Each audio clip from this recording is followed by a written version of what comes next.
नमस्कार मित्रों, Elvin classes के यूट्यूब प्लेटफॉर्म पे आपका बहुत बहुत स्वागत है। मेरा नाम विवेक है। आज हम लोग बात करेंगे नीट परीक्षा का रिजल्ट देखा आपने। कितनी बड़ी धांधली का आरोप लगाया जा रहा है और धांधली का आरोप क्यों न लगाया जाए।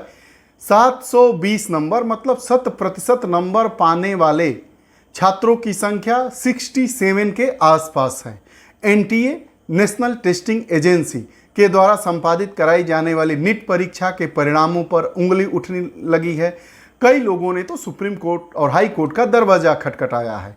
आगे की राह क्या होगी, लेकिन उसके पहले आज हम बात करेंगे कि पूरा प्रकरण क्या है। क्या नीट का पेपर सही में आउट हुआ है? अगर आउट हुआ है तो कहाँ कहाँ आउट हुआ है? पेपर आउट होने की अटकलें क्या हैं? क्यों ऐसी अटकलें लगाई जा रही हैं? जो बच्चों को नंबर मिले हैं कि क्या इतने नंबर संभव हैं कि 67 टॉपर्स हो जाएं? मतलब 100% 720 नंबर का पूरा पेपर होता है। 720 नंबर में 720 नंबर 67 बच्चों के आ जाए। पिछले वर्ष भी 2-3 बच्चों के सेम नंबर आए थे, लेकिन अचानक इतनी वृद्धि देखने को मिल रही है जो अपने आप में इस परीक्षा परिणाम को हतप्रभ करने वाली होती है और संदेह के दायरे में खड़ा कर देती है। दूसरा जो प्रमुख कारण बताया जा रहा है कि 4 जून को लोकसभा चुनाव का परिणाम आया। एनटीए द्वारा यह कहा गया था कि जो नीट परीक्षा है उसका परिणाम 14 जून को आएगा, लेकिन इतनी कौन सी जल्दबाजी आ गई कि इलेक्शन के परिणाम के बीच में ही नीट का भी परिणाम 4 जून को ही ला दिया गया। ये भी ऐसा कहा जा रहा है कि यह बातें ऊपर तक न पहुंचे और चुनाव परिणाम में ही इसकी आवाज़ को दबा दी जाएगी कि इसमें धांधली हुई है। तो यह परिणाम इसलिए बहरहाल एनटीए के द्वारा अपने अपने कारण बताए गए हैं जिनकी विश्वसनीयता भी दिख रही है। तो आज के हम अपने वीडियो सेशन में बात करेंगे कि नीट पेपर लीक हुआ है। जानिए पूरा मामला क्या है। क्या छात्रों के साथ इतना बड़ा धोखा सरकार या वो एनटीए नेशनल टेस्टिंग एजेंसी के द्वारा किया जा सकता है। बात करेंगे, खबर को हमने जाना, उसके बाद नीट विषय के बारे में जानेंगे, उसके बाद एनटीए नेशनल टेस्टिंग एजेंसी क्या होती है और नीट स्कैम क्या है, इसका तर्क। इन सभी बातों को आइए हम देखते हैं। खबर पर नजर करते हैं। 5 मई 2024 को भारत के 571 शहरों में नीट परीक्षा का आयोजन किया गया था, जिसमें 14 शहर भारत के बाहर से भी थे। 571 शहरों में आयोजन किया गया था, जिसमें 14 शहर बाहर के थे, अर्थात देश के बाहर 14 स्थानों पर भी नेट की परीक्षा का आयोजन किया गया था। तकरीबन 2.4 मिलियन उम्मीदवारों ने हिस्सा लिया। 2.4 1 मिलियन में 10 लाख होते हैं, 10 लाख होते हैं, तो 2.4 मतलब 24 लाख बच्चों ने परीक्षा दिया था, उम्मीदवारों ने हिस्सा लिया था। 4 जून 2024 को जब 18वीं लोकसभा के परिणामों के साथ नीट के परिणाम भी जारी कर दिए गए, कई अभ्यर्थियों द्वारा नीट के परिणामों को लेकर एनटीए से सवाल पूछा गया है। एनटीए से क्या सवाल पूछा गया है कि एनटीए पर एग्जाम में धोखाधड़ी का आरोप लगाया गया है। सोशल मीडिया पर ट्रेंड चल रहा है। सुप्रीम कोर्ट में भी कई मामले दर्ज करवा दिए गए हैं। एनटीए के द्वारा कहा गया था कि 14 जून को इसका नीट का परीक्षा परिणाम घोषित किया जाएगा, लेकिन 10 दिन पहले ही, जिस दिन 18वीं लोकसभा चुनाव का परिणाम आया, उसी बीच नीट का परिणाम पेश कर दिया जाता है। रिजल्ट आउट होता है और देखने को मिलता है कि 67 बच्चे टॉप कर जाते हैं। 1-2 नहीं, 67 बच्चे टॉपर मतलब 67 बच्चों की रैंक 1 हो जाती है।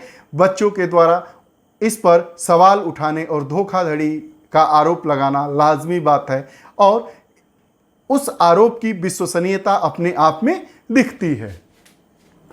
आइए जानते हैं नीट, जिसका फुल फॉर्म होता है राष्ट्रीय पात्रता सह प्रवेश परीक्षा, national eligibility entrance test.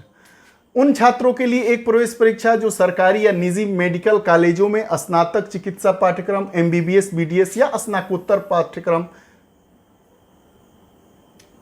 MD, MS में प्रवेश लेना चाहते हैं। नीट परीक्षा उन छात्रों के लिए होती है जो एमबीबीएस में या बीडीएस में दाखिला लेना चाहते हैं। उनके कॉलेज चाहे सरकारी हो चाहे निजी सरकारी, किसी भी कॉलेज में, मेडिकल कॉलेज में अगर आपको डॉक्टर बनने के लिए साधारण भाषा में दाखिला लेना है, उसकी पढ़ाई करने के लिए प्रवेश पाना है, तो आपको नीट की परीक्षा से गुजरना पड़ेगा।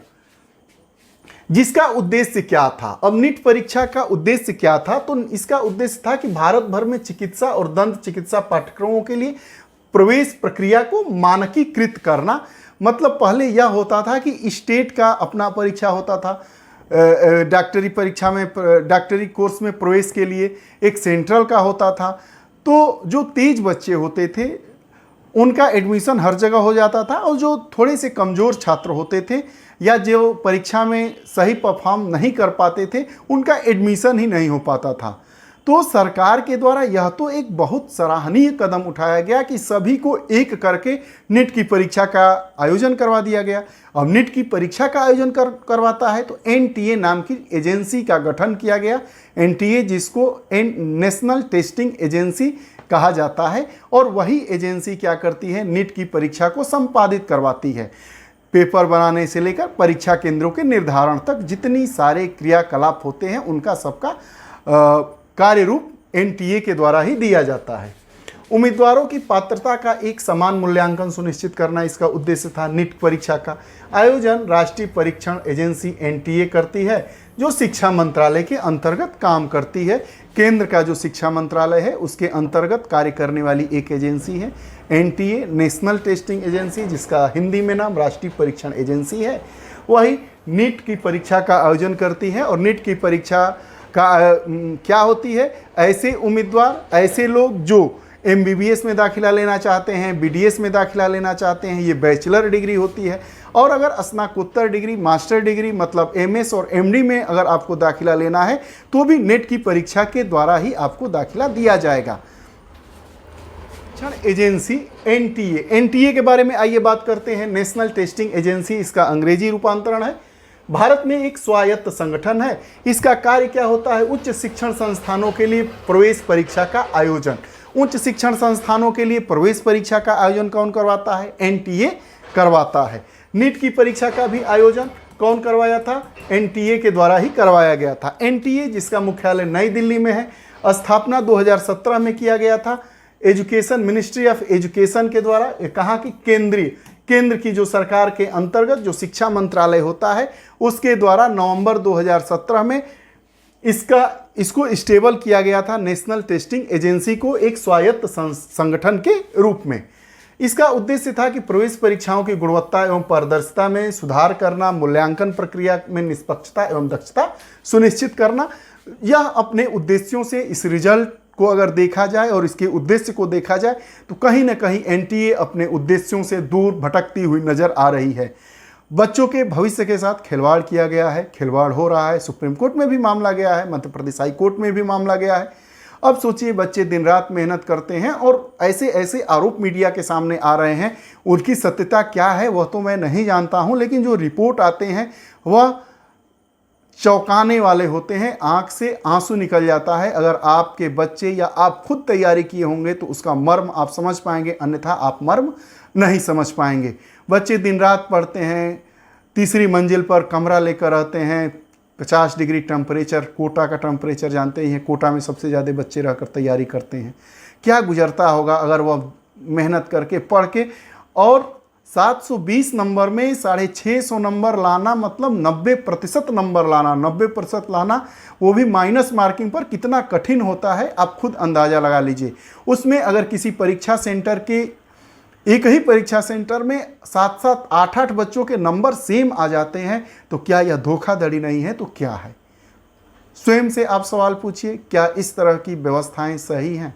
अगर आपके बच्चे भी हैं, एडमिशन सुनिश्चित करवाने के लिए आपको ऐसा कदम नहीं उठाना चाहिए जिससे और जो उम्मीदवार हैं और जो बच्चे हैं जो इस तरह की उनकी हैसियत नहीं है कि वो पेपर आउट करवा लें या उनके पास पेपर पहुंच जाए, उन पर क्या गुजरती होगी।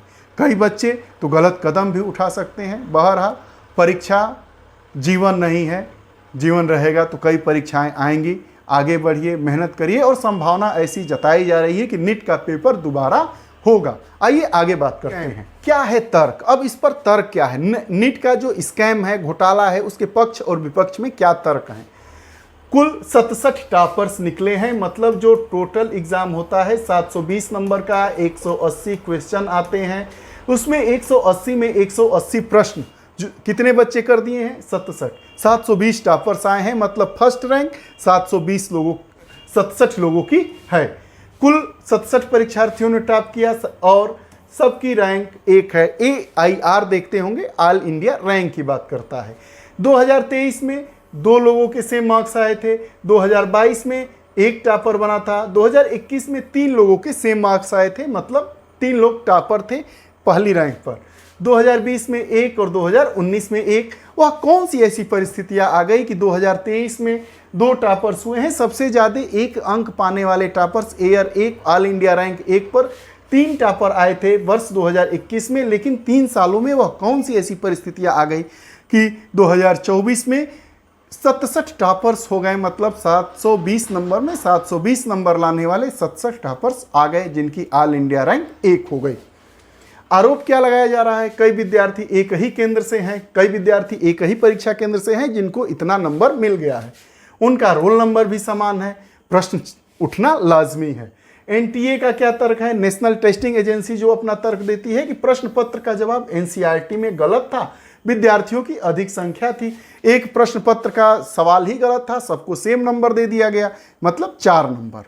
उसके बाद पेपर क्या था? आसान था, परीक्षार्थियों की संख्या ज़्यादा थी, तो पिछले वर्ष से 3 लाख परीक्षार्थी ज़्यादा थे। अब दूसरा जो तर्क है कि इसमें स्कैम हुआ है, घोटाला हुआ है, मतलब 718 और 719 अंक बच्चों के कैसे आ गए, इस पर भी प्रश्न उठना लाजमी है। आप सपोज करिए कि 180 प्रश्न है, एक प्रश्न 4 नंबर का है, 720 नंबर होते हैं। अगर कोई बच्चा 180 और गलत के लिए 1 नंबर काट लिया जाता है। अगर कोई बच्चा 179 प्रश्न अटेम्प्ट करता है तो उसका नंबर कितना होगा? 720 में से एक प्रश्न गलत कर दिया और 1 नंबर उसका कट गया, तो 715 नंबर हो गया। अगर कोई बच्चा एक प्रश्न छोड़ देता है तो उसको 720 में से 4 नंबर कम कर दीजिए, 716 नंबर ही मिलते हैं। लेकिन ऐसे बच्चों को 718 और 719 नंबर कैसे मिल गया, इस पर तर्क क्या आता है उसको भी हम समझेंगे। नीट का कुल पेपर 800 अंक का होता है, 4 अंकों का होता है और एक नकारात्मक अंक, जैसा कि हमने समझा। 718 और 719 अंक प्राप्त करना संभव नहीं है। तर्क, कई बच्चों को समय कम मिला, ग्रेस अंक, पेपर लीक, गलत पेपर। बताया तर्क यह दिया जा रहा है कि कई बच्चों को समय कम मिल गया, इसलिए उसको ग्रेस मार्क दे दिया गया, 2-3 नंबर बढ़ गया तो 718 719 नंबर आ गया। तर्क के पीछे कोई मजबूती नहीं दिख रही है। पेपर लीक हुआ, गलत पेपर आया, यह भी आरोप लगाया गया है। पटना में पेपर लीक होने का आरोप लगाया जा रहा है। बिहार पुलिस की जो आर्थिक अपराध इकाई है उसके द्वारा मामले की जांच की जा रही है। पर्याप्त साक्ष्य भी मौजूद नहीं है। आरोप, कई विद्यार्थियों ने यह भी आरोप लगाया है कि गलत प्रश्न पत्र दे दिया गया है।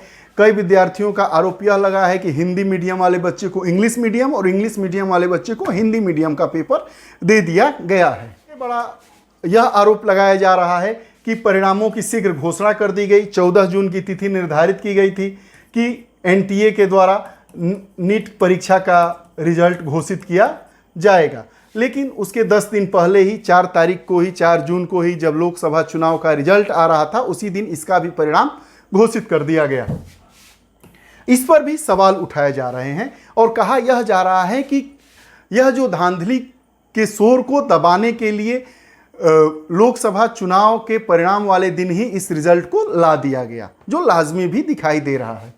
NTA इस पर क्या तर्क दे रहा है कि सभी निर्धारित मापदंड पहले ही निर्धारित कर लिए गए, इसलिए नतीजों को ज़्यादा देर तक लिंगर ऑन करना गलत था, इसलिए हमने 10 दिन पहले ही रिजल्ट दे दिया। मामला क्या है? मामला तो सरासर धोखाधड़ी का ही दिखाई दे रहा है। आगे क्या होगा इस पर हम अपडेट करते रहेंगे, लेकिन आप विद्यार्थियों और उनके अभिभावकों से मेरा निवेदन है कि ऐसे में अपने पाल्यों को ज़्यादा दबाव न दें। दबाव रहित जीवन जीने के लिए अपने पास बुला लें, उनसे सकारात्मक बातें करें, नकारात्मक बातें न करें।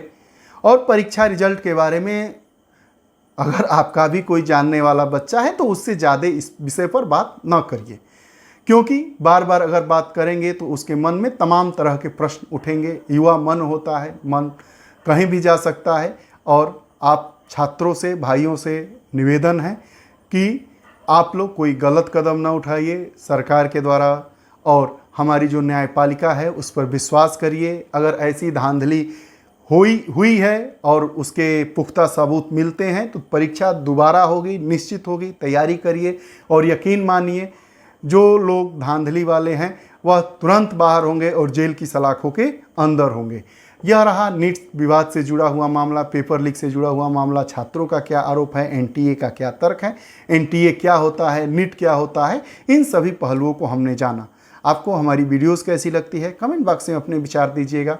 अगर आप हमारे चैनल से नहीं जुड़े हैं तो कृपया चैनल को सब्सक्राइब करें और बेल आइकन का बटन दबाएं ताकि हमारी जो भी वीडियोस आए उसका नोटिफिकेशन आप तक पहुंचे। पुनः नई कक्षा के साथ उपस्थित होंगे। बहुत बहुत धन्यवाद। नमस्कार।